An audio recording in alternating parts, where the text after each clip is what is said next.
कभी कभी कहानियां सिर्फ कहानी नहीं होती, वो किसी की जिंदगी का सच होती हैं। किसी का दर्द, किसी की उम्मीद, और कभी कभी हमारे अपने दिल की आवाज।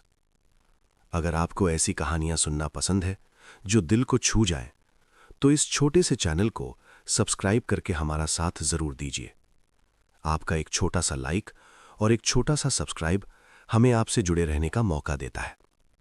और हाँ, आपको कैसी कहानियां सुनना पसंद है?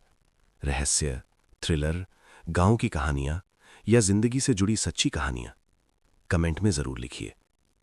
मैं कोई बड़ा लेखक नहीं हूं, बस अलग अलग किताबों और जगहों से कहानियां ढूंढकर आपके दिल तक पहुंचाने की कोशिश करता हूं। और अगर कभी कहानी सुनाते समय हमसे कोई गलती हो जाए, तो दिल से माफ कर दीजिएगा। अब आइए, आज की कहानी शुरू करते हैं। रात गहरी थी, लेकिन इस बार सन्नाटा नहीं, एक अजीब कंपन था हवा में। विनय के सीने पर बना आखिरी निशान धीरे धीरे धड़क रहा था, जैसे दिल अब उसी के अंदर नहीं, उस निशान में बस गया हो। सावित्री खामोश बैठी थी, उनकी आंखें विनय पर टिकी थीं। रघुनाथ ने धीमे स्वर में कहा, अब जो होगा उसे कोई नहीं रोक सकता। अचानक कमरे की दीवारों पर दरारें उभरने लगीं। एक भारी गूंजती आवाज आई, छठा द्वार, अभिव्यक्ति की परीक्षा है, जो खोएगा वही पाएगा। और अगले ही पल विनय के आसपास की दुनिया गायब हो गई। जब उसने आंखें खोलीं, वो एक सुनसान सफेद मैदान में खड़ा था। चारों तरफ धुंध थी, कोई आवाज नहीं, यहां तक कि हवा भी खामोश थी। उसने बोलने की कोशिश की, कोई है? लेकिन आवाज निकली ही नहीं। विनय घबरा गया। उसने फिर कोशिश की, कुछ भी नहीं। उसकी आवाज गायब थी। तभी सामने धुंध से एक आकृति उभरी, एक औरत, चेहरा ढका हुआ, हाथ में एक लंबी घंटी। उसने घंटी बजाई, लेकिन कोई आवाज नहीं आई। वो बोली, लेकिन शब्द हवा में ही रुक गए। फिर अचानक उसके सामने जमीन पर शब्द उभरे, यहां शब्द नहीं, इरादे बोलते हैं। विनय समझ नहीं पा रहा था। उसने हाथों से इशारा किया, लेकिन कोई प्रतिक्रिया नहीं। तभी उसके सामने एक दृश्य उभरा। सावित्री जमीन पर गिरी हुई हैं, सांस टूट रही है। रघुनाथ उन्हें पुकार रहे हैं, लेकिन उनकी आवाज भी नहीं निकल रही। विनय भागकर उनके पास गया, चिल्लाना चाहा, लेकिन खामोशी। आवाज फिर गूंजी, तुम अपनी मां को बचाना चाहते हो, लेकिन क्या तुम बिना आवाज के अपनी भावना पहुंचा सकते हो? विनय के अंदर बेचैनी पड़ गई। उसने मां का हाथ पकड़ा, आंखों से आंसू बहने लगे। उसने सर झुका लिया। अचानक सावित्री की उंगलियां हल्की सी हिली। आवाज फिर आई, भावना शब्दों से बड़ी होती है, लेकिन त्याग के बिना अधूरी है। अब उसके सामने दो विकल्प उभरे। पहले पर लिखा था, अपनी आवाज वापस लो और यहां से निकल जाओ। दूसरे पर, अपनी आवाज हमेशा के लिए त्याग दो और आगे बढ़ो। विनय जम गया। अगर उसने आवाज छोड़ दी तो वो कभी बोल नहीं पाएगा। अपने पिता को पापा, अपनी मां को मां नहीं कह पाएगा। लेकिन अगर नहीं छोड़ी तो यहीं खत्म। उसने सावित्री की तरफ देखा। उनकी आंखें दर्द से भरी हुईं, लेकिन उम्मीद से भी। विनय ने धीरे धीरे सर झुका दिया। उसने अपने गले को छुआ और आंखें बंद कर लीं। उसके सामने जमीन पर शब्द उभरे, मैं अपनी आवाज त्यागता हूं। जैसे ही उसने ये स्वीकार किया, उसके गले में तेज जलन हुई। ऐसा लगा जैसे कुछ भीतर से खींच लिया गया हो। अगले ही पल पूरा मैदान रोशनी से भर गया। वो फिर उसी कमरे में था। सावित्री अब पूरी तरह जीवित थी। सांसें सामान्य, आंखों में आंसू, लेकिन चेहरा शांत।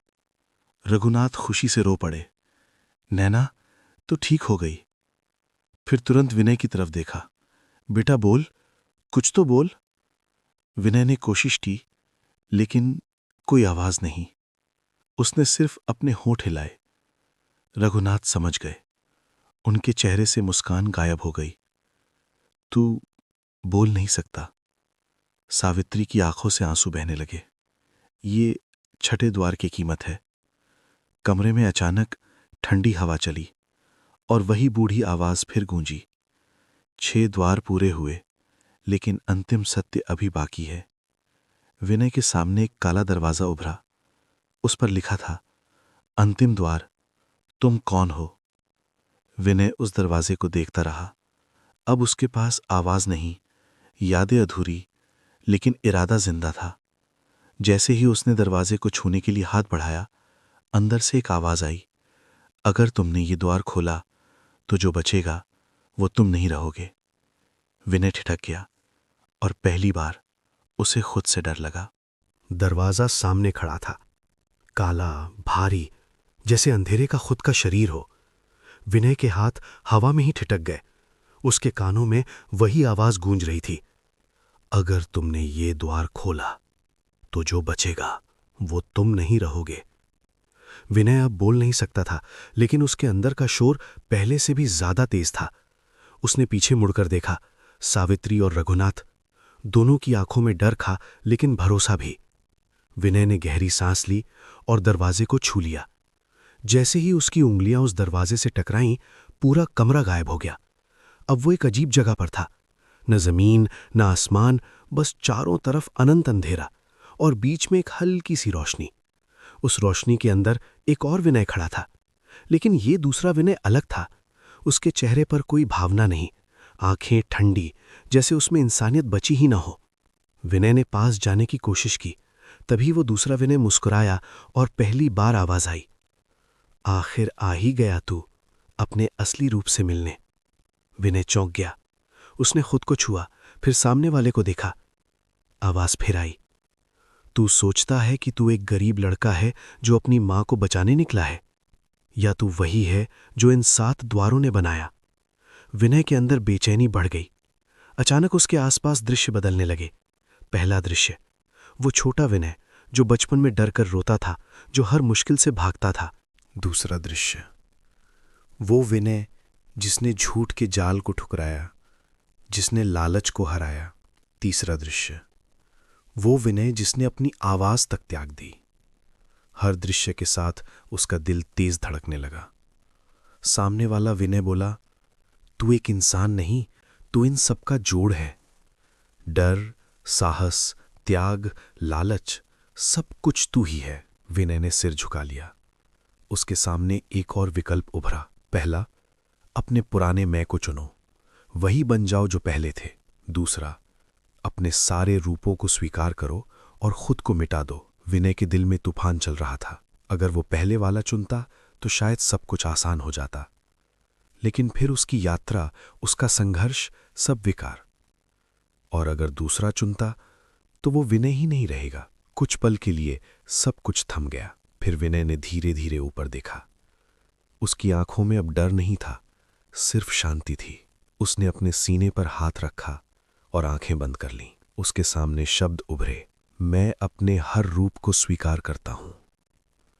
अचानक तेज रोशनी फैली। सामने वाला विनय मुस्कुराया और धीरे धीरे उसी के अंदर समा गया। विनय को लगा जैसे उसका शरीर हल्का हो गया हो, जैसे कोई बोझ उतर गया हो। आवाज गूंजी, तूने खुद को पहचान लिया, यही अंतिम सत्य है। जो खुद को जान लेता है उसे कोई श्राप नहीं बांध सकता। अचानक सब कुछ गायब हो गया। विनय फिर उसी कमरे में था। सावित्री पूरी तरह ठीक, अब पत्थर का कोई निशान नहीं। रघुनाथ खुशी से रो रहे थे। विनय खड़ा था, शांत, अलग। सावित्री उसके पास आई, उसे गले लगा लिया। बेटा। विनय ने कुछ कहना चाहा और तभी उसके गले से आवाज निकली, मां। तीनों कुछ पल के लिए स्तब्ध रह गए। रघुनाथ बोले, तेरी आवाज वापस आ गई। विनय खुद भी हैरान था। आवाज फिर गूंजी, त्याग कभी खोता नहीं, वो लौटकर और बड़ा बनकर आता है। कमरा धीरे धीरे शांत हो गया। सब कुछ ठीक था, लेकिन अचानक बाहर से शोर आया। गांव के लोग भागते हुए आ रहे थे। रघुनाथ, जल्दी बाहर आओ, नदी का पानी काला हो गया है, पूरे गांव पर कोई नया संकट आ गया है। विनय, सावित्री और रघुनाथ एक दूसरे को देखने लगे। सभी द्वार खत्म हो चुके थे, लेकिन असली कहानी शायद अब शुरू हुई थी। विनय बाहर की तरफ बढ़ा, लेकिन जैसे ही उसने दरवाजा खोला, नदी के बीचों बीच एक विशाल काली आकृति खड़ी थी और उसकी आंखें सीधे विनय पर टिकी थीं। विनय ने दरवाजा खोला और अगले ही पल उसका दिल जैसे रुक गया। सामने बहने वाली नदी अब नदी नहीं रही थी। उसका पानी काला पड़ चुका था, जैसे किसी ने अंधेरा घोल दिया हो। लहरें अजीब तरह से उठ रही थीं और हर लहर के साथ एक धीमी कराह सुनाई दे रही थी। गांव के लोग दूर खड़े कांप रहे थे। ये पहले कभी नहीं हुआ, कोई फुसफुसाया। रघुनाथ ने विनय का कंधा पकड़ लिया। बेटा, ये वही ताकत है जो उन 7 द्वारों के पीछे थी। विनय कुछ नहीं बोला, लेकिन उसकी आंखें उस नदी के बीचों बीच टिक गईं।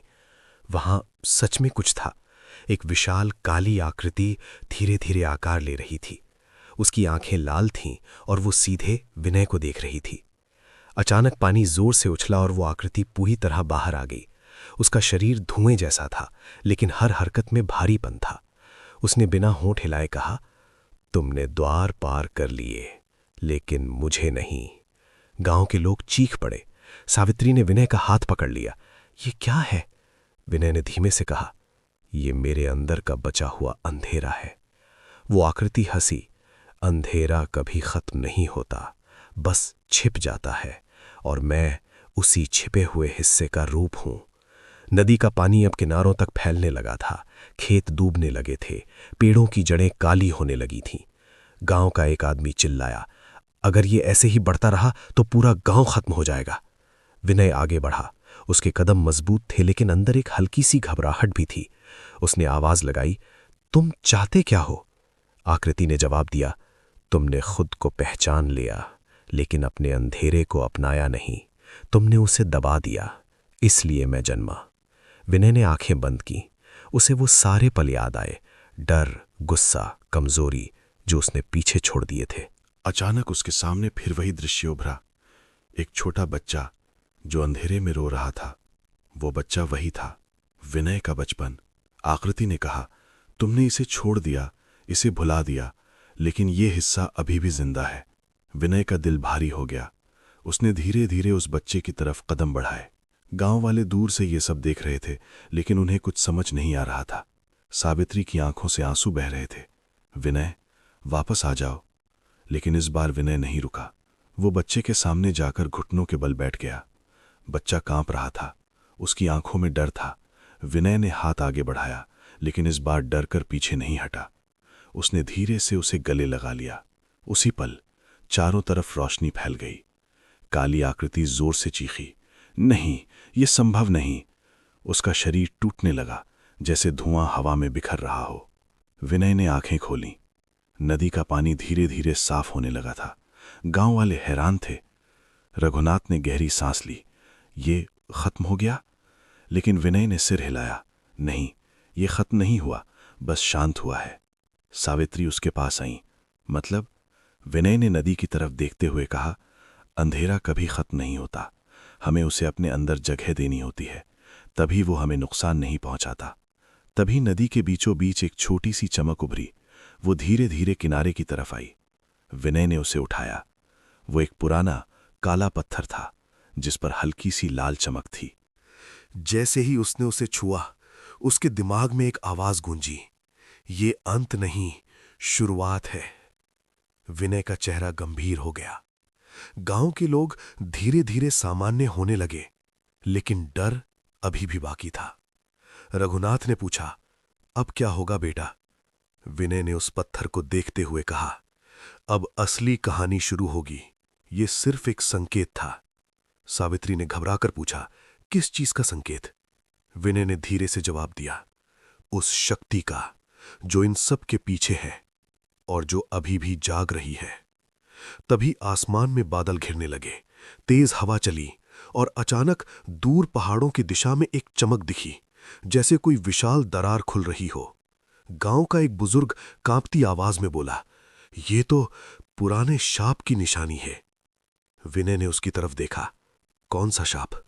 बुजुर्ग ने कहा, वो शाप जो पीढ़ियों से सोया हुआ था और अब जाग चुका है। विनय ने मुट्ठी कस ली। उसकी आंखों में अब डर नहीं, एक नया संकल्प था। लेकिन उसके हाथ में पकड़ा वो काला पत्थर धीरे धीरे और ज्यादा चमकने लगा। अचानक पत्थर से एक तेज आवाज निकली, अगर तुमने इसे नहीं रोका तो अगली बार सिर्फ गांव नहीं, पूरा इलाका अंधेरे में डूब जाएगा। विनय चौंक गया और उसी पल पत्थर उसके हाथ में जलने लगा। काला पत्थर विनय के हाथ में जल रहा था, जैसे उसमें कोई जीवित चीज कैद हो। उसकी चमक अब सिर्फ रोशनी नहीं, चेतावनी थी। विनय ने उसे कसकर पकड़ लिया, लेकिन उसके चेहरे पर दर्द साफ दिख रहा था। सावित्री घबराकर बोली, फेंक दो उसे विनय, ये कोई साधारण चीज नहीं है। विनय ने धीमे लेकिन ठोस स्वर में कहा, नहीं मां, अगर इसे छोड़ दिया तो ये किसी और को पकड़ लेगा, और तब शायद हम रोक भी नहीं पाएंगे। अचानक पत्थर से एक तेज धड़कन निकली, धक धक धक, जैसे किसी का दिल धड़क रहा हो। और फिर उसी पत्थर से एक भारी आवाज गूंजी, तुमने मेरे अंश को शांत किया, लेकिन मुझे जगाया भी तुमने ही है। पूरे गांव में सन्नाटा छा गया। हवा ठंडी हो गई। रघुनाथ ने डरते हुए पूछा, कौन कौन है ये? पत्थर की चमक और तेज हो गई और उसके ऊपर धुएं जैसी आकृति बनने लगी। मैं वही हूं जो सदियों से बंद था, तुम्हारे भीतर भी, इस धरती के भीतर भी। विनय की आंखें सिकुड़ गईं। तुम वही शक्ति हो जो उन 7 द्वारों के पीछे थी। आवाज हंसी, द्वार सिर्फ परीक्षा थी, असली कैद मैं था, और अब मैं जाग चुका हूं। तभी दूर पहाड़ों की तरफ से तेज गर्जना हुई। जमीन हल्की हल्की कांपने लगी। गांव का वही बुजुर्ग कागे आया। उसकी आवाज कांप रही थी। ये वही शाप है, काल भैरव शिला का शाप, जो पीढ़ियों पहले हमारे पूर्वजों ने बांध कर रखा था। विनय ने उसकी तरफ देखा। काल भैरव शिला? बुजुर्ग बोला, ये पत्थर उसी शिला का टूटा हुआ टुकड़ा है। असली शक्ति अभी भी पहाड़ के अंदर कैद है, लेकिन अगर ये टुकड़ा जाग गया तो पूरी शिला भी जाग जाएगी। अचानक पत्थर से एक तेज ऊर्जा निकली और सीधे पहाड़ की दिशा में चली गई, जैसे किसी को संकेत भेज रही हो। विनय समझ गया, ये उसे बुला रहा है। सावित्री घबरा गई। किसे? विनय ने धीरे से कहा, उस असली शक्ति को जो अभी भी सो रही है। तभी आसमान पूरी तरह काला हो गया। बिजली चमकी और पहाड़ों के बीच एक विशाल दरार साफ दिखने लगी, जैसे धरती खुद फट रही हो। गांव में अफरा तफरी मच गई। लोग अपने घरों से बाहर भागने लगे। ये प्रलय है, हम सब खत्म हो जाएंगे। रघुनाथ ने विनय का हाथ पकड़ा। बेटा, अब क्या करेंगे? विनय कुछ पल के लिए चुप रहा। फिर उसकी आंखों में वही दृढ़ता लौट आई। अब भागने से कुछ नहीं होगा। अगर इसे यहीं नहीं रोका तो ये सिर्फ गांव नहीं, पूरा इलाका निगल जाएगा। सावित्री ने डरते हुए कहा, लेकिन तू अकेला क्या कर पाएगा? विनय ने उनकी तरफ देखा और पहली बार उसके चेहरे पर हल्की सी मुस्कान आई। मैं अकेला नहीं हूं मां, अब मैं खुद को जानता हूं, और वही मेरी सबसे बड़ी ताकत है। तभी पत्थर फिर चमका और इस बार उसमें एक दृश्य उभरा। पहाड़ के अंदर एक विशाल गुफा, जिसके बीचों बीच एक काली शिला धड़क रही थी और उसके चारों तरफ जंजीरें टूट रही थीं। आवाज फिर गूंजी, अगर मुझे रोकना है तो वहीं आना होगा जहां सब शुरू हुआ था। विनय ने मुट्ठी भींच ली। तो ठीक है, अब अंत भी वहीं होगा। रघुनाथ चौंक गए। तू उस पहाड़ पर जाएगा? विनय ने सिर हिलाया। हां, और इस बार मैं भागूंगा नहीं। सावित्री की आंखों में आंसू आ गए। ये रास्ता बहुत खतरनाक है बेटा। विनय ने उनका हाथ थामा। मां, आपने मुझे जीवन दिया, अब मेरी बारी है इसे बचाने की। गांव के लोग धीरे धीरे उसके पास इकट्ठा होने लगे। उनकी आंखों में डर था, लेकिन अब उम्मीद भी। एक आदमी बोला, अगर तू जाएगा तो हम भी तेरे साथ चलेंगे। विनय ने सबकी तरफ देखा, लेकिन सिर हिला दिया। नहीं, ये लड़ाई मुझे अकेले ही लड़नी होगी, क्योंकि ये सिर्फ बाहर की नहीं, मेरे अंदर की भी है। हवा और तेज हो गई। पहाड़ों की दरार अब और चौड़ी हो रही थी। विनय ने आखिरी बार अपने माता पिता की तरफ देखा और बिना कुछ कहे उस दिशा में चल पड़ा। जैसे ही वो पहाड़ के करीब पहुंचा, उसके सामने अचानक जमीन फट गई और उस दरार से एक विशाल हाथ बाहर निकला, पत्थर का, लेकिन जिंदा। उसने सीधे विनय की तरफ बढ़ना शुरू किया। पहाड़ के पास पहुंचते ही जमीन फिर से कांपी और उस दरार से निकला वो विशाल पत्थर का हाथ अब पूरी तरह बाहर आ चुका था। उसकी उंगलियां हिल रही थीं जैसे कोई सदियों की नींद से जागा हो। विनय एक पल के लिए रुका, लेकिन पीछे नहीं हटा। उसकी मुट्ठी में पकड़ा काला पत्थर अब तेजी से धड़क रहा था, जैसे उसे उसी दिशा में खींच रहा हो। अचानक उस हाथ ने जोर से जमीन पर प्रहार किया और विनय कुछ कदम पीछे फिसल गया। चारों तरफ धूल का बादल छा गया। उसी धुएं में से एक भारी आवाज गूंजी, तुम वही हो जिसने मुझे जगाया।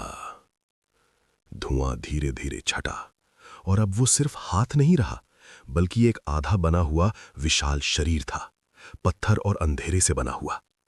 उसकी आंखें अंगारों की तरह जल रही थीं। विनय ने गहरी सांस ली। अगर मैंने तुम्हें जगाया है तो मैं ही तुम्हें रोकूंगा भी। आकृति हंसी। उसकी हंसी में घमंड और विनाश दोनों थे। मुझे रोकना? तुमने सिर्फ मेरे टुकड़े को छुआ है। मेरी असली शक्ति तो अभी भी इस पर्वत के हृदय में कैद है। तभी विनय के हाथ का पत्थर तेज चमका और जैसे किसी अदृश्य ताकत ने उसे आगे धकेल दिया। उसके सामने पहाड़ के अंदर जाने का एक रास्ता खुल गया, एक अंधेरी गुफा जो सीधी उस शक्ति के केंद्र तक जाती थी। विनय समझ गया, यही अंत का रास्ता है। पीछे से आवाज आई, विनय! वो पलट कर देखता है। सावित्री और रघुनाथ दोनों दौड़ते हुए उसके पास आ चुके थे। रघुनाथ ने उसका कंधा पकड़ा। तू अकेला नहीं जाएगा। विनय ने धीरे से उनका हाथ हटाया। पिताजी, अगर आप मेरे साथ आए तो ये लड़ाई कमजोर हो जाएगी।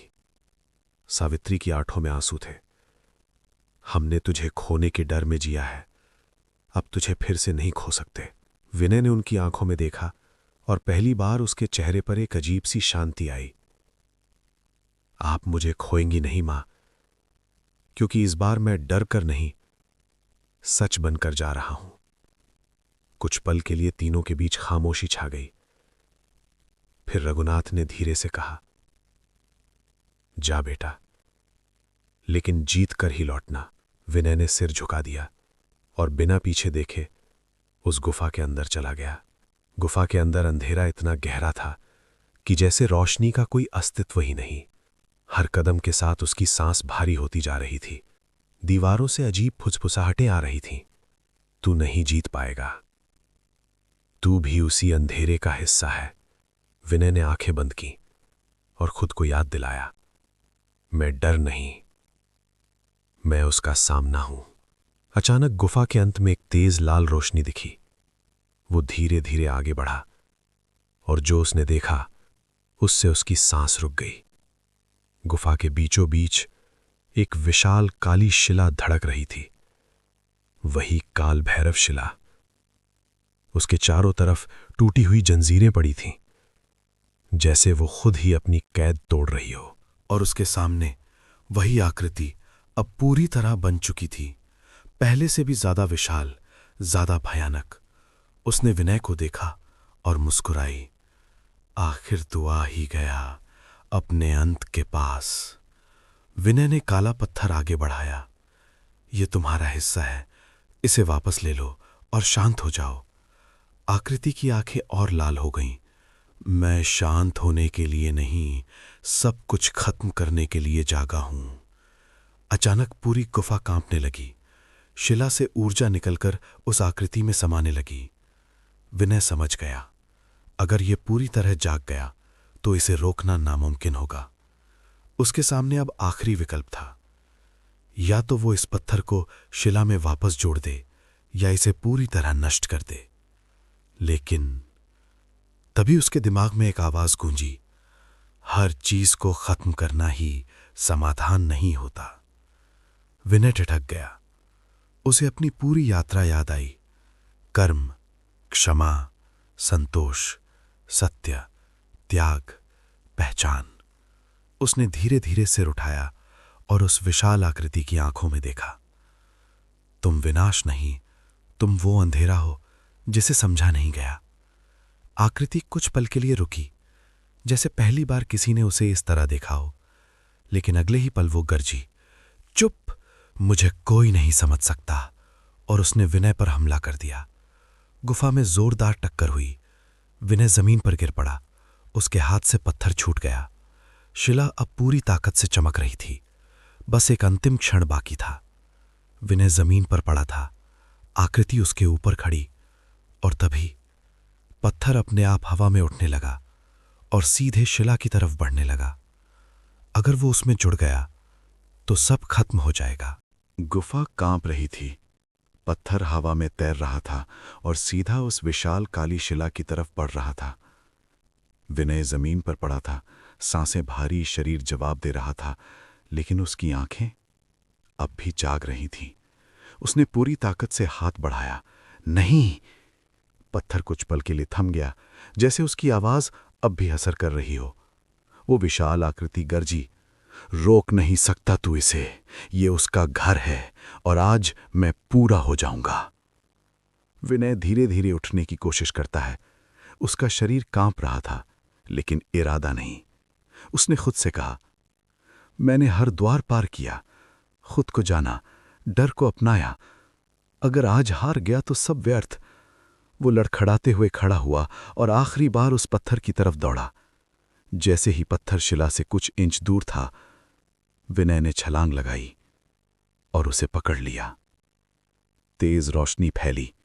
गुफा में एक विस्फोट सा हुआ। विनय चीख उठा, लेकिन इस बार उसकी आवाज दब नहीं रही थी। तुम मुझसे अलग नहीं हो। वो आकृति कुछ पल के लिए रुक गई। विनय ने आंखें बंद की और धीरे धीरे कहा, तुम मेरा ही हिस्सा हो, मेरा अंधेरा, मेरा गुस्सा, मेरा डर।